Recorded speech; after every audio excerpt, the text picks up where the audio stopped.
warahmatullahi wabarakatuh. Alhamdulillah, alhamdulillah alamin. Anak kita masih diberikan kesehatan sehingga tetap bisa melaksanakan pembelajaran ya, walaupun kita dengan menggunakan metode pembelajaran daring atau online. Kemudian untuk hari ini kita akan membahas mengenai materi toharoh atau bersuci. Sebelum itu mari kita berdoa supaya apa yang kita pelajari, apa yang kita diskusikan nanti mendapatkan manfaat dan mendapatkan barokah dari Allah Subhanahu wa taala. Doa mulai. Berdoa selesai. Baik. Sebelum Bapak mulai juga Bapak sampaikan mengenai absen.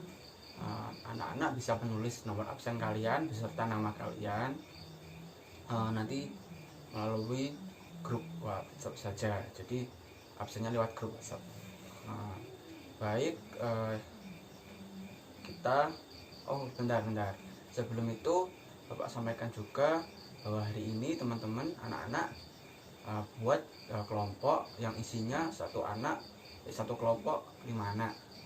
Jadi total siswa di kelas kita ada 30, jadi nanti akan terbentuk 6 kelompok. Gampang saja, nanti sesuai absen saja bentukan kelompoknya ya. Oke, Bapak akan sampaikan materinya, tolong diperhatikan. Toharoh sendiri menurut bahasa Arab artinya bersih atau bersuci. Menurut istilah, toharoh merupakan suatu kegiatan bersuci atau mensucikan diri dari najis dan juga hadas, sehingga seseorang bisa melaksanakan ibadah yang dituntut untuk kondisi suci. Jadi kegiatan bersuci di sini merupakan kegiatan yang dilakukan untuk agar kita bisa melaksanakan ibadah yang dituntut keadaan diri kita untuk suci. Nah, bersuci sendiri dari hadas ini merupakan kegiatan berupa wudhu, tayamum, dan juga mandi wajib. Kemudian kegiatan bersuci dari najis merupakan kegiatan mensucikan pakaian, mensucikan diri, mensucikan lingkungan, mensucikan tempat-tempat sekitar yang kita gunakan untuk beribadah. Selanjutnya mengenai pengertian najis dan juga hadas. Nah, pengertian najis sendiri merupakan dalam bahasa Arab, najis berarti kotoran. Sedangkan menurut istilah, najis merupakan suatu benda yang kotor yang mencegah sahnya melakukan suatu ibadah yang dituntut harus dalam keadaan suci. Jadi najis ini sifatnya benda. Kemudian hadas menurut bahasa Arab berarti suatu peristiwa, sesuatu yang terjadi, sesuatu yang tidak berlaku. Nah, sedangkan menurut istilah hadas diartikan suatu keadaan tidak suci bagi seseorang sehingga menjadikannya tidak sah dalam melakukan ibadah. Jadi titik tekannya di sini ketika najis itu titik tekannya kepada benda atau sesuatu. Kemudian kalau hadas ini berkaitan dengan peristiwa atau keadaan dari diri si manusia itu sendiri. Kemudian macam-macam najis. Najis di sini dikategorikan menjadi 3, yaitu najis mukhafafah, najis mutawasitoh, dan najis mughaladoh. Yang pertama, najis mukhafafah atau dalam bahasa Indonesia disebut najis ringan. contoh najis ini seperti halnya air seni bayi laki-laki yang belum berumur 2 tahun atau belum memakan apapun selain ASI atau air susu ibunya. Nah, cara mencucikannya cukup mudah. Jadi cuma dengan memercikkan atau mengusap air yang suci pada permukaan yang terkena oleh najis. Jadi sangat mudah menyucikan dari najis mukhafafah ini. Kemudian yang kedua, najis mutawasitoh atau najis sedang. Nah, yang termasuk oleh najis sedang ini yang pertama berupa bangkai binatang yang berdarah sewaktu hidupnya. Kemudian darah, nanah, muntah, kotoran manusia dan binatang, dan juga arak, khomer atau minuman keras. Nah, kemudian yang ketiga, najis mughaladah atau najis besar. Ini contohnya jika terkena kotoran atau air liur anjing atau babi. Jadi termasuk najis besar. Nah, cara mencucikannya di sini dengan cara membilas atau membasuh dengan air 7 kali, yang salah satunya dibasuh dengan campuran pasir dan juga air. Jadi seperti itu cara mencucikannya. Cukup jelas kan? Kemudian kita membahas macam-macam hadas dan cara bersucinya. Yang pertama yaitu hadas kecil, yaitu ketika seseorang tidak suci dan supaya ia menjadi suci maka ia harus berwudu. Jadi ke hadas kecil ini untuk mensucikannya kita cukup dengan berwudu. Nah, yang termasuk dalam ataupun yang menyebabkan kita dalam keadaan hadas kecil yaitu yang pertama karena keluarnya sesuatu dari 2 lubang, yaitu lubang kubul dan dubur. Kemudian karena hilangnya akal. Jadi ketika kita gila atau kita tidur, pokoknya kita hilang kesadaran. Nah, itu kita berada dalam hadis kecil, dan cara mencucikannya dilakukan dengan cara berwudu. Kemudian ketika laki-laki dan perempuan yang bukan muhrim bersentuhan sesama kulit, jadi kulit bertemu kulit, itu juga merupakan yang menyebabkan kita hadis kecil. Kemudian karena kita menyentuh kemaluan, baik kemaluan kita sendiri ataupun kemaluan orang lain, itu juga kita menyebabkan kita berada dalam kondisi hadas kecil. Kemudian hadas besar,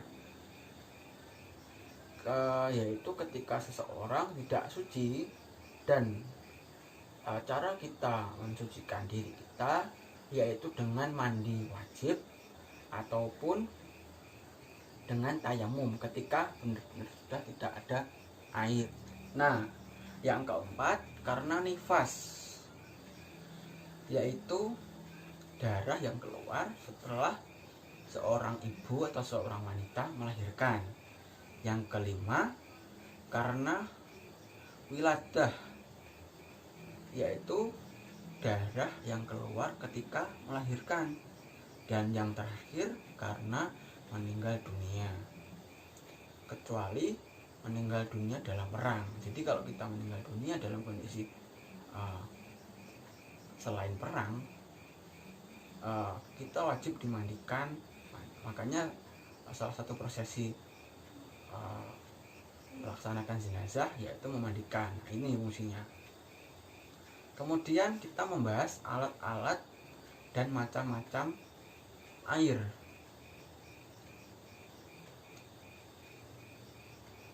Ditinjau dari segi hukumnya, air ini terbagi menjadi 5 macam. Yang pertama, air mutlak atau tohir mutohir, yaitu air yang suci dan mensucikan. Contoh air mutlak yaitu air sumur, air hujan, air laut, air salju, air embun, ataupun mata air. Nah, air mutlak di sini apa toh? Nah, air mutlak ini air yang masih asli, yang belum tercampur dengan benda lain dan tidak terkena najis. Air ini hukumnya suci dan mampu atau dapat mensucikan. Kemudian yang kedua, air makruh, yaitu air yang dipanaskan pada terik matahari dalam logam yang dibuat dari besi, baja, tembaga, dan logam-logam lainnya. Nah, yang ketiga yaitu air tohir ghairu mutahhir, atau air yang suci namun tidak dapat mensucikan.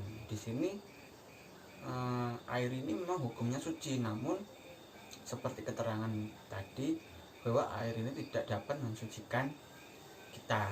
Nah, ada 2 contoh air ini. Yang pertama, air suci yang dicampur dengan benda suci lainnya sehingga tidak merubah salah satu sifatnya berupa bau, warna maupun rasanya, seperti kopi, teh, atau minuman-minuman yang dicampur dengan air itu suci namun tidak dapat mensucikan. Kan kita nggak mungkin toh unjung teh atau kopi, kan nggak mungkin. Nah, itu memang nggak boleh, nggak bisa. Kemudian air dari buah-buahan, kok kambil, kok buah-buahan itu suci tapi tidak bisa mensucikan. Kemudian sing omahe nguri pring mesti ngerti air yang ada di dalam pohon bambu atau jroning wit pring itu kadang ono banyune. Nah, itu bisa suci namun tidak dapat mensucikan. Kemudian yang keempat, air mustakmal, yaitu air yang kurang dari 2 kolah yang sudah dipergunakan untuk bersuci sebelumnya. Jadi itu setelah air yang kurang dari 2 kolah itu hanya dapat digunakan bersuci 1 kali. Jadi selebihnya tidak bisa. Karena alasannya apa? Karena sudah berubah sifatnya, baik dari warna, bau, ataupun rasa. Kemudian yang kelima, air mutanajis atau air bernajis, yang mana air ini berupa air yang suci, pada dasarnya suci, tapi terkena najis. Misalnya sampean nggo banyu sak timba kurang dari 2 kolah kan, nah iku kok ana sing jarak atau pitik sampean iku nelek ning. Nah